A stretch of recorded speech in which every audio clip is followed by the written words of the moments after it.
Good morning and welcome to Exiles TV. I am Bill Profita. Glad to have you with us this morning. My partner on the air, Kevin Gallagher, is not feeling terribly well. No big deal, he said. Don't worry about it. He said he just had a rough night, didn't feel real well. So he will be back hopefully on our next regularly scheduled broadcast. But in the meantime, we got a lot going on. First of all, over most of South Louisiana, it is sunny today, which is a break from what we've had from Lafayette all the way to the Mississippi border, below I-10 over the last couple days. That doesn't mean it's warm. It is still plenty cool outside. You will need a jacket and a hat and probably some gloves, and it is going to drop down to freezing in most of the places where you can see this show, from Lafayette all the way through Baton Rouge, the river parishes, and then Jefferson Parish, Orleans Parish, Plaquemines Parish. It's going to be cold this evening. Make sure the pets come in. Make sure you protect any delicate plants, because some of you, particularly close to I-10, and then as the river takes that big turn toward the mouth of the Mississippi, some of you might hit like 28, 29 this evening. So be a little bit circumspect about that. Just when you thought that the Union of Baton Rouge Police and the city parish were getting back on the same page, you saw that the council approved a small raise for our police officers, and the money is there, and they are working on trying to get more money to the officers that are on the street. Just when you thought everybody was starting to get along a little better, it has blown up between the police union and the police chief. It has gotten kind of contentious. What happened on Tuesday, the chief fired officer and union vice president Saya Creel. Now, you heard about this, right?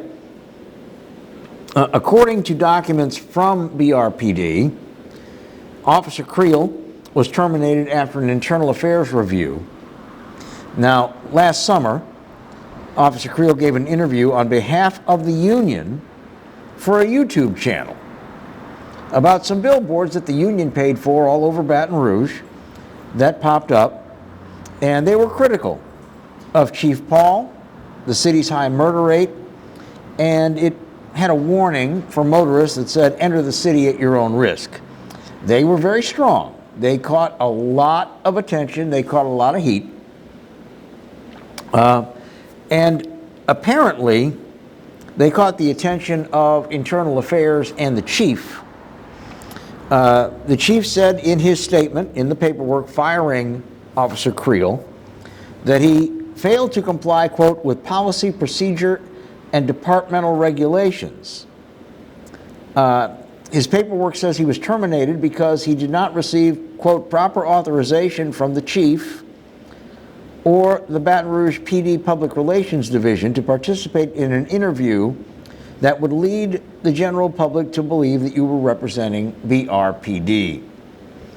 Now, what is that contention? According to the paperwork that he was terminated with, said that Officer Creel was wearing his BRPD badge, his department-issued Glock 17 weapon, and his patrol uniform during the July interview. Now, the officer is suing over this, and he has said that he is required to have his badge on his person and his weapon on his person when he is within the city limits of Baton Rouge, even if he's off duty. He also said that he made it very clear in the union that he wasn't speaking as a police officer or on behalf of the police department, but was speaking as an officer who was a member of the union that represents the Baton Rouge Police Department. Now, there is some precedent of this. Several members of BRPD have been interviewed in the past by television stations and radio stations while wearing full uniform. What is not clear is whether or not any of these interviews delved into union matters or whether or not they had permission beforehand to be on. But there are people that are very, very upset, and they're saying that this firing, because it was on social media rather than television or radio, has a different policy. And it's completely up to the discretion of the chief whether or not you would be allowed to do that. Bottom line on this is I think this is going to have a lot of accusations going back and forth between attorneys for the union and the officer and the Baton Rouge Police Department's chief's office, their public affairs office, and their legal division. And I think this one is going to end up in court. And as I said, I don't have a dog in this hunt, but I think that we were just getting the idea here that the union and the police department were trying to work constructively together, and this certainly looks like all bets are off when it comes to that. So we will see about that. A brief break, and then we'll be back with more on Exiles TV. Stick around.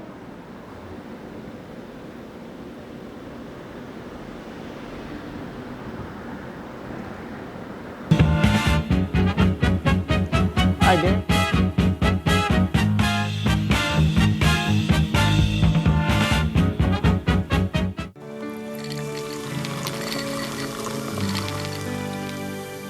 No one can stop me when I taste the feeling. Nothing could ever bring me down.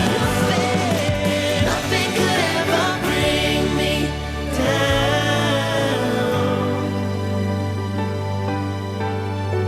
Taste the feeling. Hi, I'm Bobby Yarborough with Manda Fine Meats. Here at Manda, we know what the folks of South Louisiana love. They love great flavored smoked sausage, delicious deli meats, and specialty items like boudin and andouille sausage. Manda Fine Meats has been providing these products since 1947. We produce them right here in Baton Rouge, so you know you're always getting the freshest product at your local grocery store. Manda Fine Meats. Taste the fresh local flavor in everything we make. Make it Manda every time.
Welcome back to Exiles TV. Glad to have you along with us. Kevin is under the weather a little bit today, so it'll be me and our guest, Daniel Erspamer, in just a moment from Pelican Institute. On the lighter side of the news, there is this company, it's a career building company called Zippia. And they do all kinds of surveys about fun things in our life. And they have surveyed the favorite Christmas desserts in every state in the Union. Now, I don't know whether you ever cared or ever thought about that, but naturally I had to look at it and look at Louisiana. Now, according to the data that Zippia mined from surveying and Google searches and things like that, the most popular holiday dessert in Louisiana is pudding. Not bread pudding, pudding. I don't know an adult in Louisiana that eats pudding. I think the only people that eat pudding in Louisiana are still in diapers on both ends of the age spectrum. Where do they come up with this stuff? But wait, there's more. In the great state of Missouri. You'll never get this one, so I'm not even going to ask you. They are telling us, they want us to believe, oh, by the way, a very reputable magazine, Travel and Leisure, which is owned by American Express, and they do a great job of rating hotels and airlines and vacations and restaurants. Travel and Leisure picked this up. I think they're going to be sorry about it. In the great state of Missouri, they are saying that the favorite holiday dessert treat is vegan Christmas cookies. Anybody believe that? Now, they have a couple that are believable. In New York, cheesecake, right? I can believe that. In Pennsylvania, gingerbread cheesecake. I can believe that. In Mississippi, Alabama, and Georgia, red velvet cake. I can buy that. Now, in Illinois, now I grew up in Chicago. I ate a lot of holiday meals, and I ate a lot of desserts. And unless things radically have changed, they're saying that the favorite holiday dessert is chocolate Santas. Chocolate Santas come in your stocking. And you do the old switcheroo with your little brother when he's not paying attention to put the chocolate Santa in and take the good candy out and put it in your stocking. In Texas, the people in Texas like to eat, and people in Texas know how to eat. Peppermint chocolate chip cookies. All right, now, here's one that sounds strange, but I can believe it. I can. Ever been to Utah, anybody? If you think New Orleans is a whole nother country, Utah is a whole nother planet. It really is. So this one may be accurate. They are saying that in the state of Utah, their favorite dessert treat is Jolly Ranchers. I've been to Utah several times. No one in Utah is jolly, ever. It's against the law. Did you know that Utah has the highest number of defaults on mortgages of anywhere in this country? If they do. And do you know that the most female members of the population per capita that are on Prozac live in Utah? It's true. No one is jolly in Utah. So anyway, if you want to check it out, it's online. It's in Wyoming. In Wyoming, they say their favorite dessert is eggnog. So they're all sitting there on the big spread, looking at the beautiful snow and in the tall, lofty pines, and maybe seeing fresh slave tracks from Santa having come by, and they're like, right after dinner, don't give me any pie, don't give me any cake, get me loaded as hell. I want the eggnog. You did buy the barrel, right? You didn't just buy a couple of bottles. You bought the whole damn barrel, correct? Where do these companies get this stuff? I mean, and there are some that make sense, like Montana. Their favorite after holiday dinner dessert is a Yule log cake. Very traditional.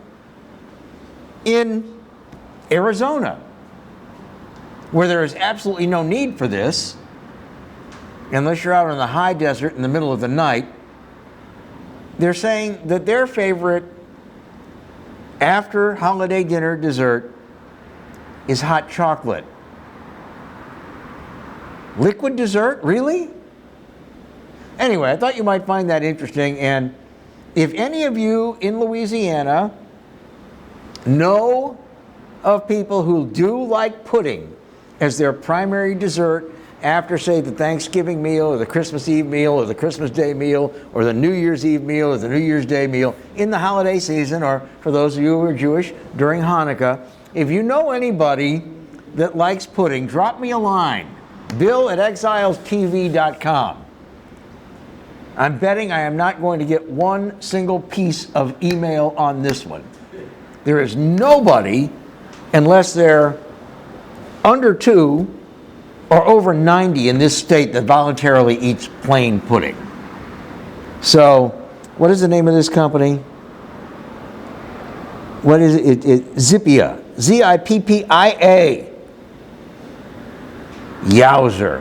We'll be back in a moment. We'll talk about the Pelican Institute and their agenda and their research platform as we move into the next year in just a moment on Exiles TV. Stick around.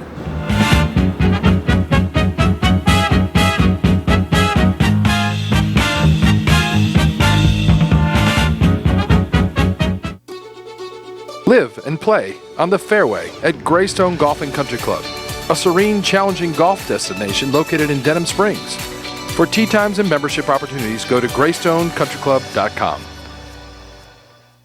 From appetizers, pasta dishes, and entrees, La Contea takes pride in preparing all the Italian cuisine we know you love. Enjoy live music every Thursday through Saturday from 6 to 9, happy hour weekdays from 3 to 6, and brunch on Sundays from 11 to 2, as well as dinner portion-sized lunch specials for under $10. Visit our website to view our menu and book a party or meeting in our large banquet room. Once you try La Contea, your Italian dining will change forever.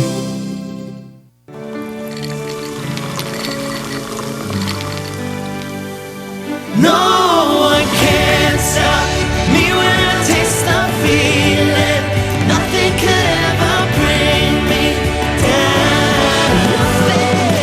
Nothing could ever bring me down.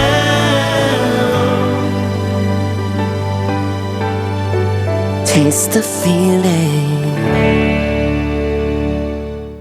Surprise, something good has finally happened in 2020. Yours truly, the Clarence Bugg Show, gets to be with you every day of the week.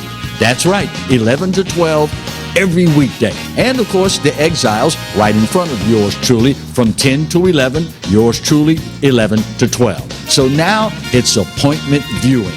5 days a week here on the Pelican, the Clarence Bugg Show. The only thing missing is you. Hi, I am Dr. Farrell Frugier Jr., and I am a general dentist at Frugier Family Dentistry. I was born and raised in Baton Rouge, Louisiana. I went to Catholic High School, LSU, and LSU School of Dentistry in New Orleans, where I received my DDS degree in 1986. I always have and will continue to be committed to continuing my education, to invest in technology which makes the diagnosis and delivery of dentistry more thorough, more comfortable, and more aesthetically pleasing. In our practice, we are here to serve the patients. We want to improve their quality of life and to develop relationships with our patients. In dentistry, we have a chance to impact lives on a daily basis, not just by doing dentistry, but by getting to know them and being a part of their life. We also believe in giving back to our community. So every year, we give back to the Greater Baton Rouge Food Bank, Toys for Tots, and Mary Bird Perkins Cancer Center. Please stop by and visit our office. We would love to take care of you and your family.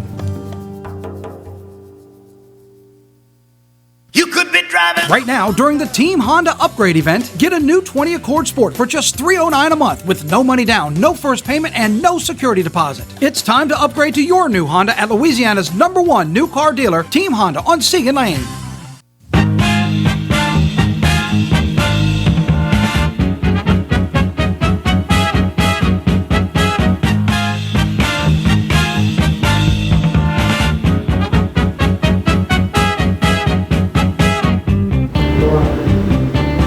Welcome back to Exiles TV. Glad to have you along with us, Bill Profita, and our guest today, Daniel Erspamer, who is the president and CEO of the Pelican Institute. They are a think tank, nonpartisan think tank, headquartered here in Louisiana.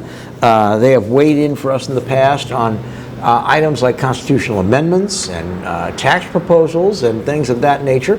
And I wanted to bring you here near the end of the year to talk about what you're seeing from 2020 and what you're looking at into 2021.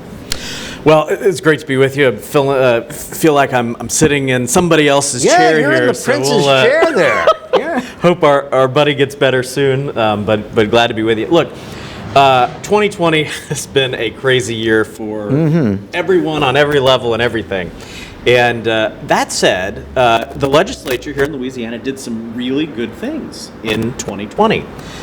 We made some progress on licensure that allows for, so we have these crazy laws, right, that say if you want to arrange flowers or be an auctioneer or braid hair, you have to go through all this training and spend all this money and get your future competitors to grant you a license to work. Yeah, because the boards are all people who are actively involved in the profession, which I've always thought was nowhere near an arm's length transaction. Yeah, absolutely right. And so we have to ask permission to do work. Well, we made a little bit of progress on that. If you're a family of a member of the military and you're stationed here in Louisiana, we'll grant you reciprocity now or ease the process to get that license here in Louisiana. It's an important first step. We've got more work to do there.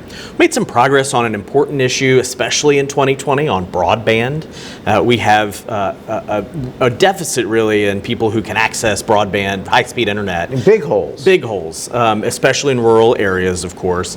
A couple of big steps forward on that lower the cost of deployment for broadband, and will give access to a lot of people over the coming years. And there's more work to be done there as well.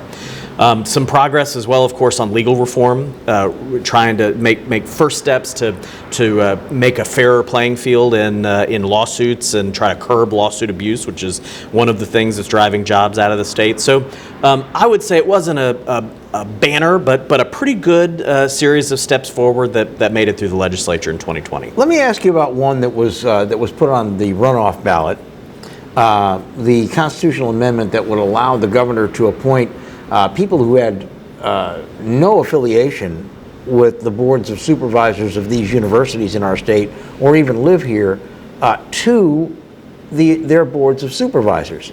I suspected that the person who sponsored this bill was trying very, very hard to get a diversity card played into the Board of Supervisors.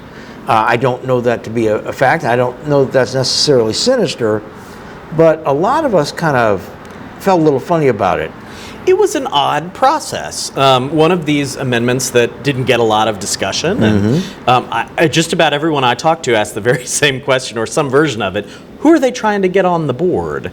Now, the argument I've heard in favor of it, which I think has some validity to it, is we shouldn't, if we want talented people to engage, invest in our universities, to help lead them and guide big decisions, we maybe shouldn't just limit membership of those boards to Louisiana residents. Of course, the other side of that is if you've got a stake here in the state, and it means something more if you're here and working and raising a family and can invest in those universities. So, but it was very strange on a low turnout ballot with almost no public discourse or debate around this. It was unfortunately, I think, doomed to failure, and that's what we saw happen.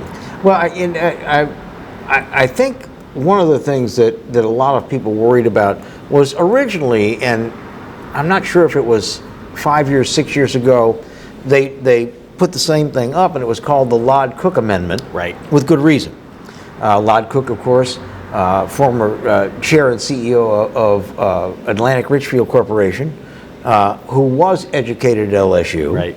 And who donated tons of money to LSU and built things at LSU. And there were people who say, this is the kind of guy we want to serve on our board, and he has an affiliation with the university. And I could see some sense in that. But this one specifically said they didn't have to have any kind of affiliation. Right. They didn't even have to be able to find it on a map. I'll make this point too. I think the bigger lesson or the bigger takeaway for me on this and really all the constitutional amendments, it just points back to how broken our state constitution is. The fact that this required a change in the Constitution, whether you support it or against it, The fact that this is even in our Constitution really points to the fact we've talked about before. We have the second longest state constitution in the country. My favorite sort of comparison, the entirety of the United States Constitution and its amendments, it's around 7,500 words. That is the greatest document known in the world around, a guarantor of liberty. The Louisiana State Constitution spends 13,000 words just on how we should spend taxpayer dollars. Yeah. This is a document in dire need of rewriting and reform, and these just endless parade of constitutional amendments that nobody understands is exactly evidence A of why we should do that. There have been legislators that have been calling for a constitutional convention very stridently for the past 4 or 5 years. They all appear now to feel, many of them are still in the legislature, appear now to seem to feel as though their pleas are falling on deaf ears. Are they?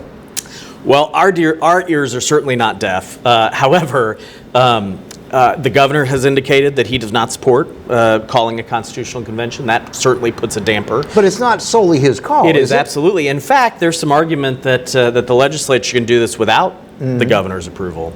I think the lesson is we've got to really get out there and educate people about why this is important, engage the public in conversation, and use, again, this just endless parade of amendments as evidence of why this is important, and give the public some comfort that this isn't going to be a runaway convention. I think that's the biggest fear.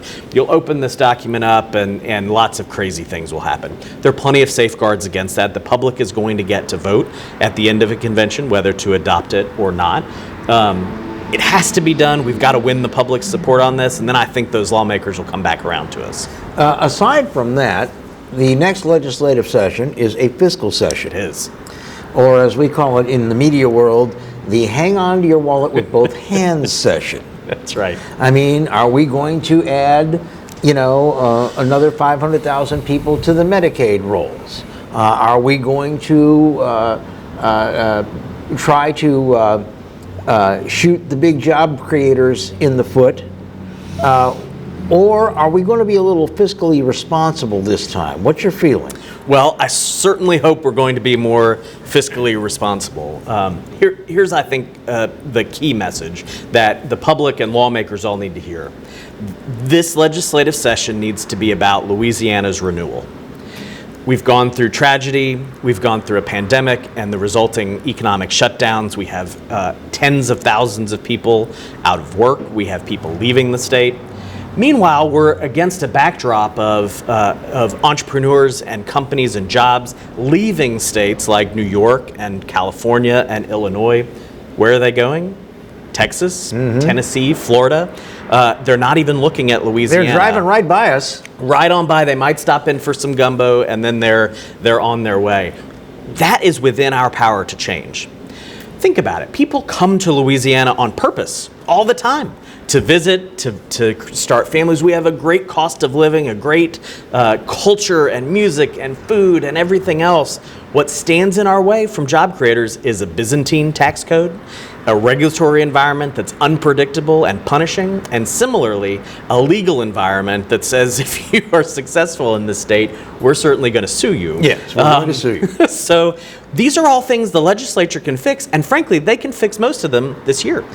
Is this, and this is an opinion question, I know, but I value the fact that you are an educated person that does a lot of research, so I think your opinion holds some weight. Is our intergovernmental structure fundamentally flawed? We have a board and commission for everything. You talked about how you need a license to arrange flowers, and we had a glaring example of what happened with unemployment due to COVID. You had people that had been paying their businesses paying into unemployment insurance. Right. People who had been paying taxes that went to support all the other departments, most notably DH, big part of our budget. Right. And then these people are told, well, we're going to cut your unemployment benefits because we're running out of money.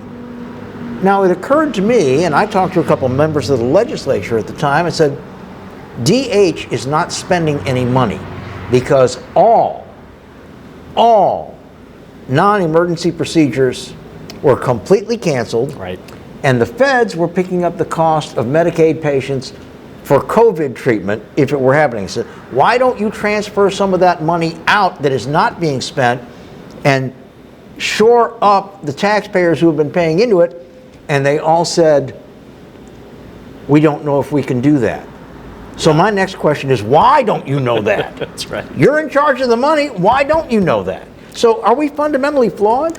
I think in some ways we are. We talked about the Constitution, but to your point on boards and commission, the governor of Louisiana appoints some 5,000 people to boards and commissions each year. If you compare that with, say, Texas right next door, their governor has somewhere between 250 and 500 appointments to boards and commissions. That speaks, one, to there are fewer boards and commissions that are regulating our lives. That also speaks to executive power. That's really where the power of the Louisiana governor is in making those appointments.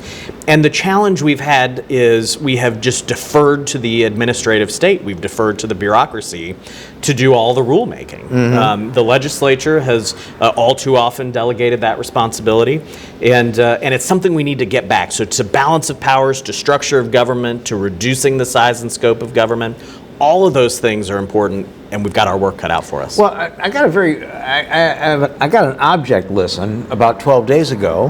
My wife and I were in Texas, and they, of course, were going through a great big surge. And in Dallas, which has a humongous medical center, I think Houston's a little larger, but not by much. Right. But Dallas was warning their hospitals were getting surged. They were filling up. And the person who finally came aboard and said, all right, here's what we must do, who issued the order, was not the governor, was not the mayor, but it was a sworn county judge. In other words, someone who is responsible to the people and also responsible to the powers of law. And in watching the news coverage and doing a little research, I found out that that is exactly the same all over Texas. Right.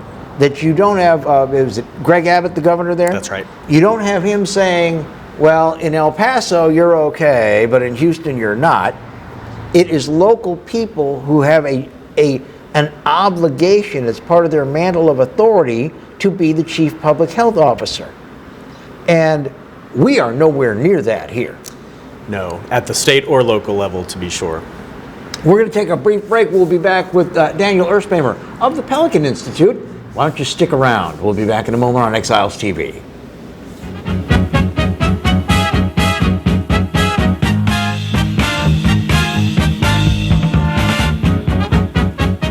Surprise, something good has finally happened in 2020. Yours truly, the Clarence Bugg Show, gets to be with you every day of the week.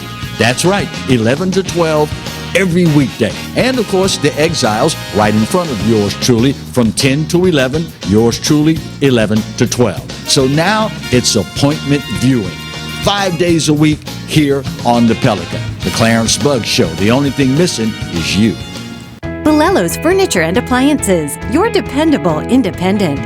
Depend on us for service, for selection, for price. Get huge Whirlpool savings. Shop now and save on Whirlpool appliances throughout the store. Plus, experience our price match guarantee and ask about special financing. You can depend on the know-how of people who live appliances every day. Bolello's Furniture and Appliances, your dependable independent with nationwide buying power. Hello guys, it's Debbie. It's time. I've got a brand new location. 10510 Airline Highway, Baton Rouge, next to After 5 Tuxedos. We have the perfect spot to get all your wedding and formal wear needs. Come see our one-of-a-kind name brand and get great prices. With 30 years experience, the best customer service anywhere. It's Debbie's Bridal, Airline Highway, Baton Rouge. See you soon.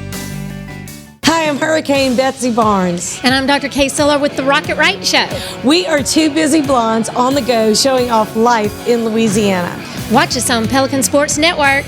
And Talk 107.3 FM. Check local listings for times. I owed the IRS $10,000. The IRS garnished my wages. They put a lien on my house. I'm self-employed and didn't report all my income. They claim I owe a lot more than I do. The IRS is the most powerful collection agency in the world. They do not give up until you pay.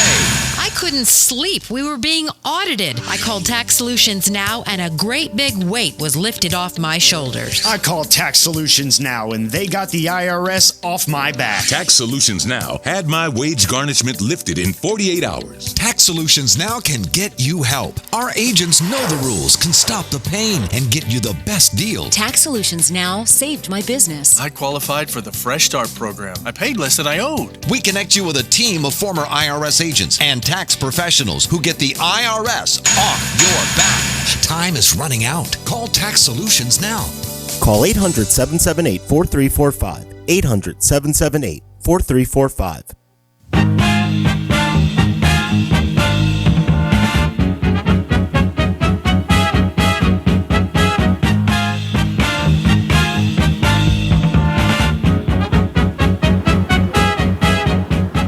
Welcome back to Exiles TV. Glad to have you along with us. Kevin Gallagher, not feeling well. Nothing serious. Just needed to rest today. And we have our guest, Daniel Erspamer, who is the president and CEO of the Pelican Institute. Now, they are a think tank that is headquartered here in Louisiana. They are bipartisan. It's not a whole bunch of eggheads. Now, there are some very smart people there, but there are also some people from business and industry and just good old community that participate. If people want to find out more about Pelican Institute, how do they do that? PelicanInstitute.org is the website. You can find us on Facebook and Twitter. Look, to your point, we want people to engage in this conversation. So whether you agree or disagree, get involved. Let's have the debate. Discourse is good. So join us. You can find research and commentary on all the issues we're discussing today and a whole lot more. PelicanInstitute.org. All right, we're talking about the legislative session coming up. I guess we need to talk, since it's a fiscal session, about taxation. And yes, they are not necessarily separate entities, but I know you have some thoughts on the way we are currently managing our tax structure. So we'll start with that. Let's start there. So we talk to business leaders, job creators, entrepreneurs all the time. And the question I often ask to start is, what's stopping you from growing your company here? Or if we're out of state, what's stopping you from coming to Louisiana? And the number one answer I get every time is the lack of predictability. And that really stems to the tax code. So we have one of the most complex, I call it Byzantine tax codes in the country. We have a very high top marginal rate, both for individuals and companies who want to form here. And especially when you compare with Texas and Tennessee and Florida that have no personal income tax, and relatively low and at least stable and predictable corporate tax rates. So what happens, of course, our top, let's start with corporate, our top tax rate if you're a company is 8%, but no one pays that.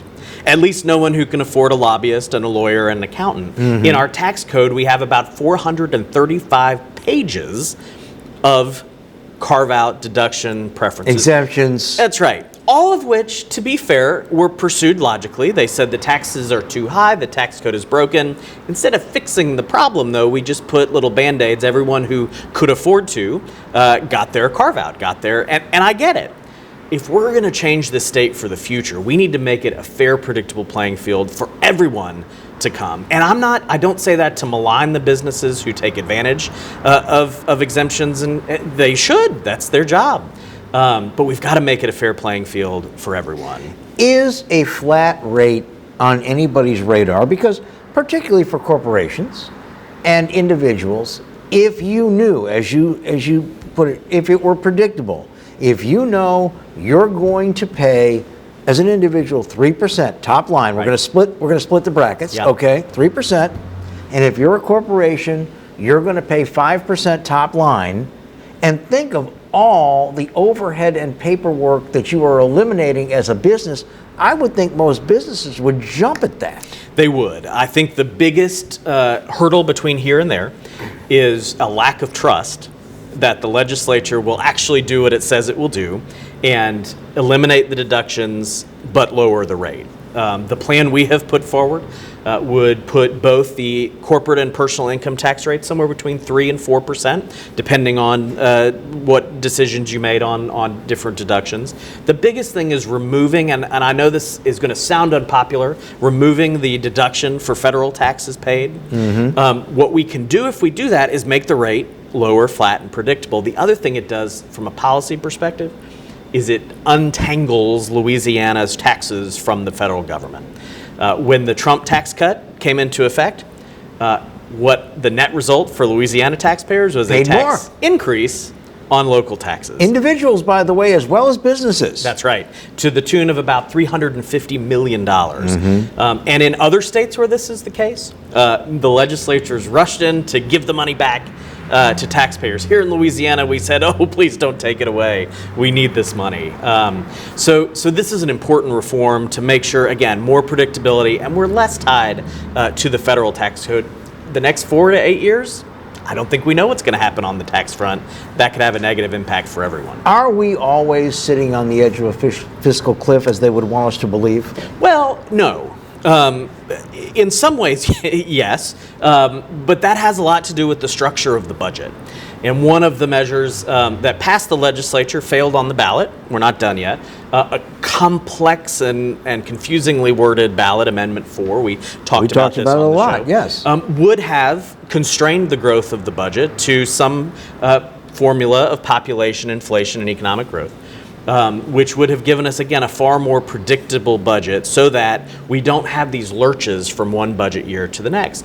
When you're an oil and gas-based economy and a sales tax-based revenue stream, you have years that are really good, followed by years that are really bad. So what we've done in the past is ratchet up our spending in the good years, so when we have a bad year, we're on a fiscal cliff. But that's because we spent too much. Well, let's talk about spending. Yep.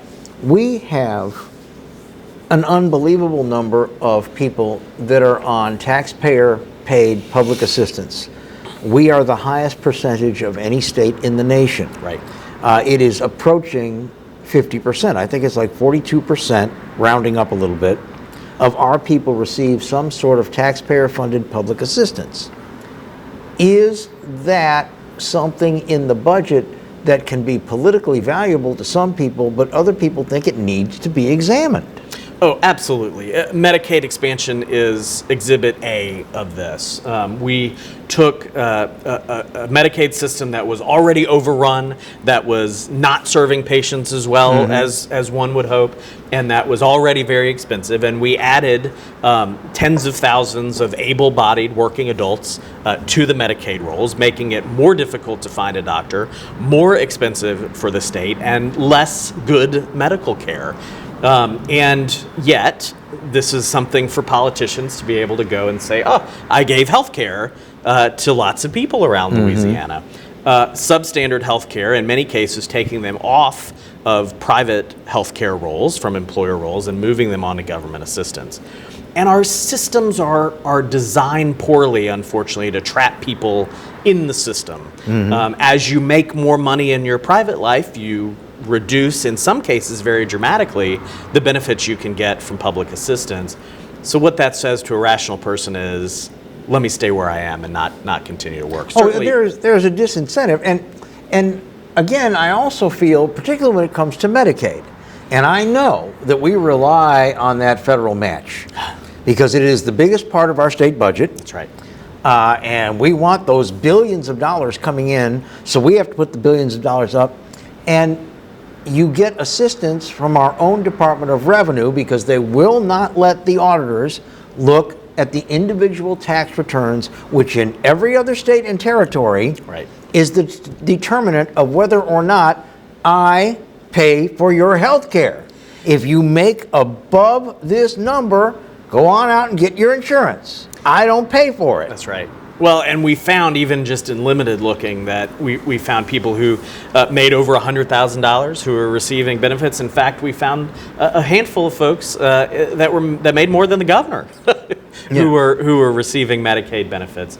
And again, this is if we really want to solve the problem to provide low cost, high quality health care to those less fortunate, there are so many better ways to do it. This is doubling down on the worst. I'm going to give you a think tank question Let's now. do it. We're going to have you sit in the big chair for this one. Is providing health care a legitimate obligation of the state, any state? No. I think as a society, as a community, we want to make sure that we take care of our neighbors. We want to particularly ensure we take care of those who are the least advantaged in our society. There's no question about it. And I think there would be broad support for some limited government intervention in the healthcare system so that those least fortunate among us can have some help. We've gone off the rails with this. I mean, it wasn't that long ago that every state had a Department of Health and hospitals, but they existed to make sure that the floors were clean, the scalpels weren't rusty, and that everybody that was taking care of you had a valid license. That's what they did. Yeah. And what happened with health care for the indigent was that all of these giant church-run charities who pay no taxes got the message very clearly that you better build a St. Vincent's or a Southern Methodist Hospital or a Baptist of New Orleans, and you better take care of these people or we're going to come after your tax exemptions. Right. But somehow it became very, very political where people in some areas all over this state can campaign on, I'm going to get you free stuff. It's a lot easier to win an election when you're Santa Claus rather than the Grinch. And we've our Grinch behind us here. Look, we've got to make good decisions that actually help people. I do think there are people in this who are well-intentioned. They want to provide help to those who need it most. Unfortunately, the net result of this, we saw this, there are more people now on a waiting list, more people in the traditional Medicaid community who are least advantaged, who have the biggest challenges, now are on waiting lists longer and longer because we expanded Medicaid to able-bodied working adults. One more thing, and we have to take a break here and let you go with our thanks. What about tax rebates or annulments for new business development? Has that been permanently damaged by what happened last year? Oh, I think so. And really the solution there, we don't need as many of those if we actually make this a more compelling place to come by fixing the core challenges of the tax code. So much gets thrown, so much emotion in this debate, but the reality is we have such a punishing system, we have such a state that just disincentivizes job creation that we've needed those programs, and now you attack them on top of it. Why would you come start a business Well, here? we've got people that pander to a public that is not well informed, that says big business is bad for you. Well, big business is what's paying for all this stuff.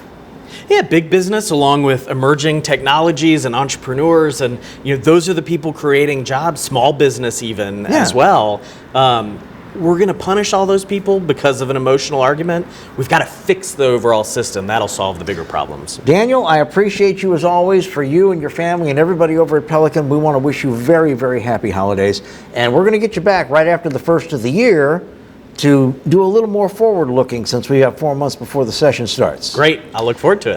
Again, PelicanInstitute.org. You got it. That's how you find out more about the Pelican Institute. A brief break and then we'll be back to wrap up the show. Thanks for being with us.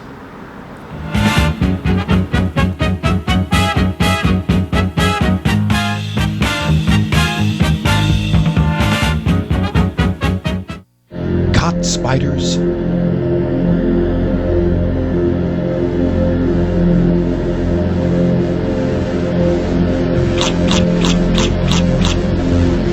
Premier Pest Services.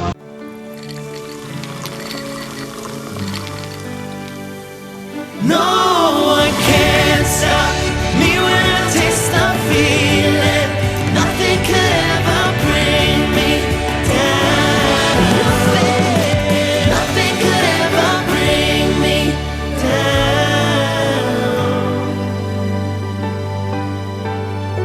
down. Taste the feeling. Hi, I am Dr. Farrell Fruget Jr., and I am a general dentist at Fruget Family Dentistry.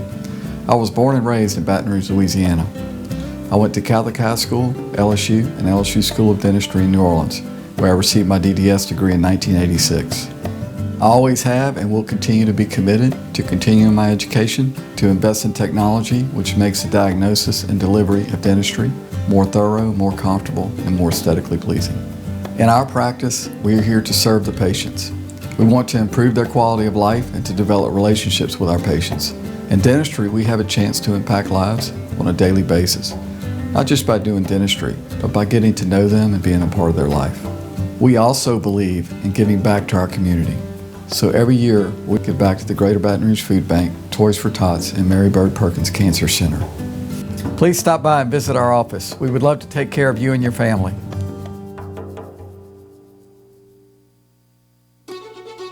Live and play on the fairway at Greystone Golf and Country Club, a serene, challenging golf destination located in Denham Springs. For tee times and membership opportunities, go to GreystoneCountryClub.com. Louisiana's #1 Honda dealer welcomes you to our biggest clearance sale of the year, the Happy Honda Days sales event. Get year-end clearance pricing on over 900 new Hondas, plus a complimentary lifetime powertrain warranty with every new Honda. Save thousands on your new Honda right here at Team Honda. Hi, business owners. Phase 3. Woohoo! But do your customers know you're back? Well, that's where the Clarence Bugg Show and Pelican Broadcasting can help. Right now, we've got great rates on advertising packages to help you get the word out. Shoot me an email at bugsclarence@gmail.com. Or better yet, call me up. I'd love to talk with you. 225-485-6839. Let's get together and make Phase 3 the best it can possibly be. Got termites?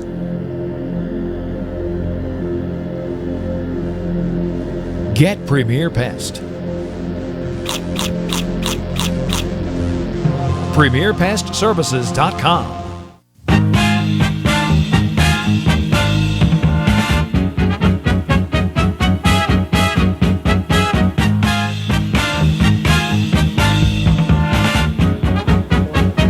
Welcome back to Exiles TV. Glad to have you along with us. Yes, it is still cold in our viewing area. It's still cold in Lafayette. It's still cold in Baton Rouge. It's still cold in the river parishes. It's still cold in Houma, Thibodaux, Morgan City. It's still cold in the New Orleans metro. It's still cold on the North Shore, and it's going to stay there. I just did a quick check during that break.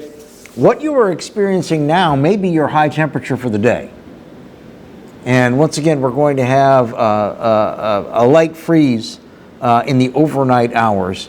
Tomorrow, we may actually get up around 60, 61, which is where we're supposed to be for this time of year. Right now in Baton Rouge, it is still 47 degrees. And the wind chill, because it is breezy, even though it's sunny, the wind chill is taking that down to feel a lot more like 35, 36 degrees. So stay warm as you go throughout your day. I don't know what is happening in Lafayette. I think we pretty much know what's happening in New Orleans with Mardi Gras, but this story, which was datelined last night, said that here in Baton Rouge, the Spanish Town Mardi Gras officials are trying to find out definitively whether or not they will be able to parade in some form or fashion on February 13th. The Spanish Town Mardi Gras Parade Board President Robert King says we can hold out a little bit longer and see, but we can't hold out forever. A lot of people want to have a parade. Last week, parade officials here in Baton Rouge sent two proposals to City Hall. The first would cut down the number of floats and extend the parade route and have masks and gloves on the float riders. The other is a public event in Spanish Town where they would actually have homes decorated and things like that, and the normal spectators will walk by. But they need a decision by December 30th, one way or another, as to whether they're going to be able to have a parade, or whether they're going to have to do an event, or whether nothing at all is going to happen. And I know a lot of people in Baton Rouge look very, very forward to our Mardi Gras season. It is my understanding that the two super New Orleans style crews have decided to postpone or cancel, depending on your point of view, everything. And that would be the crews of Orion and Artemis. And they usually do the downtown parade route one night after another. I believe Artemis goes first and then Orion the next night. And their folks have decided to postpone everything. Mid-City Gras, which is a new crew, is going to have a static event. In other words, people will walk around them. I don't know about Crew Mystique, what they have decided, but of course the biggest parade, the one that is most well attended in Baton Rouge, is the Spanish Town Mardi Gras Parade. So they don't know, we don't know. And again, there's an economic impact if we cancel all of these parades. And of course, there is a potential health impact if we have them. I know that I'm a member of a Spanish Town crew. We have the Italian American Marching Society. And while we have a float that is full of riders, there are about 12 of us that actually walk in front of the float, and we hand out flowers. And normally someone gives you a kiss on the cheek or hugs you around the neck.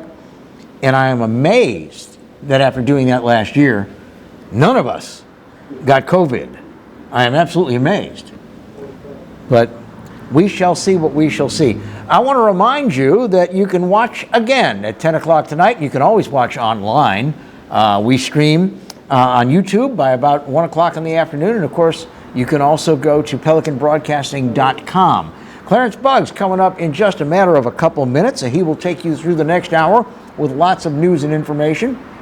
And then we will be back on the air tomorrow. So go out there and have a good day. Enjoy the sunshine, but remember to dress warmly. Stay well, stay safe. Kevin Gallagher will be back with us, I'm sure, on Monday. And if he's not, well, it'll be just you and I. But thanks for being with us. Have a great day.